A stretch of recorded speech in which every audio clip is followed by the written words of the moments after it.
Hard lessons. This is the kind of thing I swore I'd never admit to anyone, not even myself. But recently, while tidying up old things, I found that blue silk scarf hidden in my sweater drawer, the first thing he ever gave me. It wasn't a gift. It has a stain on it, maybe of tears, and it still glows in my memory like something unnatural. So maybe writing this down and sending it to your publication will make it all disappear from my head? Just a confession to the void, since no one here knows who I am, right? My name is Sammy and I moved from a tiny Michigan town to Detroit last fall. Fresh out of teacher's college, I carried my mother's prayer book and vague dreams of the future when I landed a job teaching second grade at a suburban elementary school. The principal interviewed me, and the first time I saw him, I nearly dropped my lesson plans. He was 6 feet tall, shoulders broad enough to block a classroom door, dark curls combed neatly back, skin tanned where his suit collar opened. He said he was 36 and married during introductions, his voice as low as jazz on an old radio, but the way he looked at me, like I was a delicate porcelain piece in a shop window he couldn't resist touching. The other teachers at school were mostly in their 40s or 50s, wearing dark, belted dresses with hair slicked back more neatly than textbook pages. They eyed me critically, especially the first day I wore a pale gold dress to work. Young girls think pretty dresses replace teaching skill, Miss Martha, the 4th grade teacher, said right in front of me. But the kids loved me. During the day, I was still the teacher who knelt to listen to them, who drew animals with colored chalk on the blackboard. It was only when the final bell rang and the hallway footsteps faded that I'd remember. Every day after school, the principal's office door seemed to open just as I was packing my lesson plans. The first time Mr. Evans crossed a line was the second week. I was grading papers when he walked in, saying he needed to check on the new teacher's progress. His hand brushed the back of mine where it rested on the desk, so light, but it burned like a brand. I froze, and he laughed, "Don't be nervous. I just wanted to say your lesson plans are thoughtful." But his hand didn't move right away. His thumb grazed the pulse in my wrist until I yanked it back, pretending to fix my hair. I was naive enough to think it was a mistake then, but later I realized it was his first signal, like a hunter tying a red ribbon on his prey. The real turning point came one rainy October day. A boy named Tommy pulled a girl's braids in class, so I kept him after to talk. His mother stormed into the classroom, accusing me of humiliating her precious son. Her hand moved faster than her words, a slap across my face, her nails tore my lip. I stumbled back into a desk, tasting blood. She kept yelling until the principal pulled her away. That evening, alone in the school with him, I sat at my desk staring at nothing, blood still on my uniform collar. When he entered with a first aid kit, I expected comfort. Instead, he locked the classroom door first. "Let me see." His tone wasn't the daytime gentle anymore, it held a command I couldn't refuse. I tilted my face up obediently, his fingers gripping my chin, thumb wiping away the blood more softly than I expected. But I could smell his cologne, mixed with the damp of rain, feel his breath on my eyelashes as he leaned in. "Does it hurt?" he asked, barely a whisper. I wanted to say yes, to tell him to let go, but my throat was stuffed with cotton. Then his thumb dragged over my swollen lip, not wiping, pressing, gentle but making me burn. I jerked back, chair scraping, but he just smiled, the kind of smile that knew I'd pull away, and that I'd eventually yield. After that, I started staying late on purpose. Looking back, was I waiting for something? Maybe to prove I wasn't a coward, or drawn to the fire in his eyes, a fire no proper small-town boy had ever had. He'd appear at dusk, his tall shadow in the office light, rapping on the classroom door. "Working late? Need help?" The first time in the teacher's bathroom, when he cornered me, I still struggled, hand on his chest, feeling the firm muscle under his suit. "Don't," I breathed, "you're married." But he just caught my wrist, pinning it to the tile wall, undoing the buttons of my blouse slowly, so slowly I had time to say no, but I didn't. When his lips touched my collarbone, I heard myself sigh, like a soldier dropping her weapon. We almost got caught that evening. Just as his hand slid to my waist, the click of high heels echoed in the hallway, Miss Martha returning for forgotten lesson plans. He released me instantly, stepping back to the sink, turning on the faucet. The rush of water slowed my ragged breathing. I fumbled to fasten my buttons, seeing my flushed face in the mirror as he stood behind me, water dripping from his fingertips, that maddening smile still on his lips. Not until Miss Martha's footsteps faded did he turn back, murmuring, "See? We almost got caught." There was a laugh in his voice, as if danger excited him, and I felt my knees go weak, having to cling to the sink edge. The next week, he began slipping notes into my lesson plans. The first was a pale blue slip, scrawled in fountain pen, "Meet me in the library after school." The handwriting was bold, the tails of letters curving like the lift of his eyebrow when he spoke. In the top floor stacks, where old yearbooks gathered dust and sunlight slanted through grimy windows, he kissed me there, his tongue tracing the faint scar at the corner of my mouth, the mark from Tommy's mother, still healing, but he licked it gently, like claiming his territory. I pushed at his chest, feeling a raised scar along his lower back, a ridge that made me pause. He nipped my earlobe, murmuring, "Don't ask." Later I'd learn it was from his naval days, but then I could only focus on his hands sliding up my back, unhooking my bra, his knuckles grazing my ribs and making me shiver. What truly undid me was the day in his office. Wind howled outside, leaves slapping the glass, as I delivered monthly attendance sheets. He rose from his swivel chair, locking the door as he rounded the desk. "Sit," he said, nodding to the leather chair, but he leaned against the desk edge instead, two buttons of his shirt undone, revealing the shadow below his collarbone. My hand trembled as I held out the papers, but he didn't take them.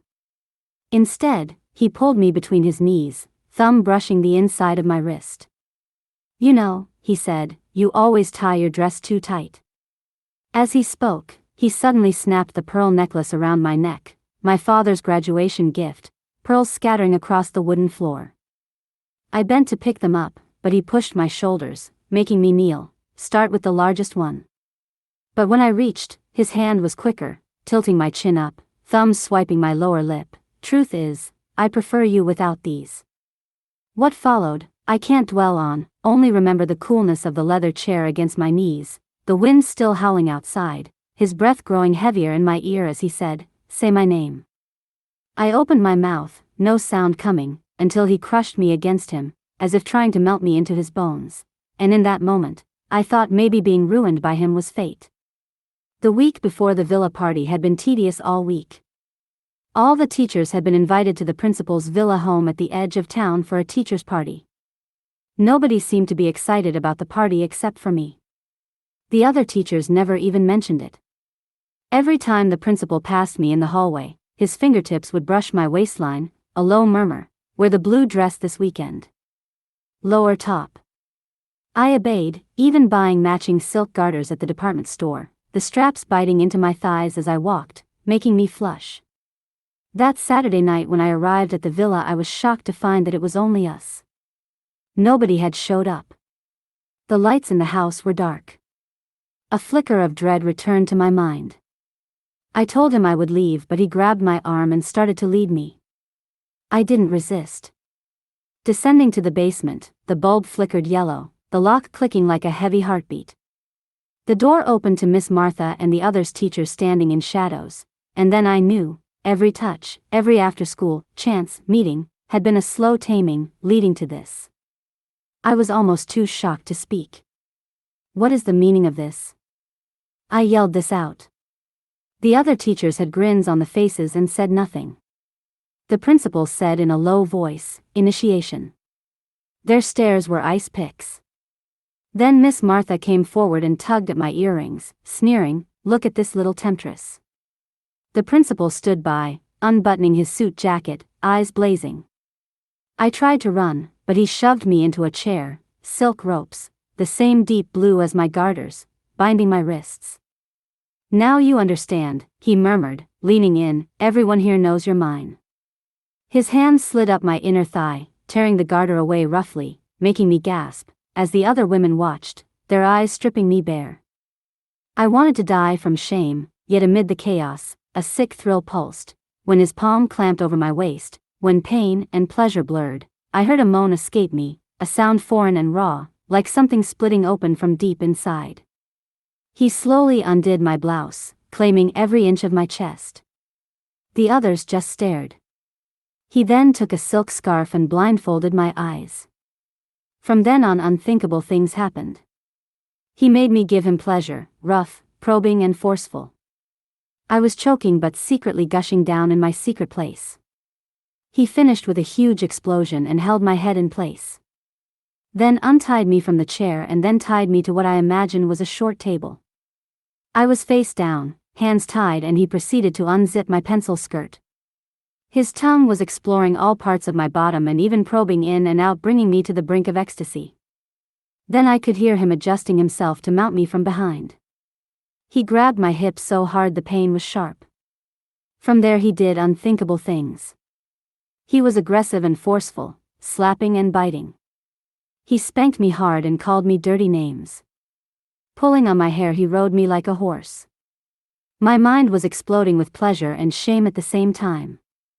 As the pace picked up, wave after wave of climax shuddered through my body.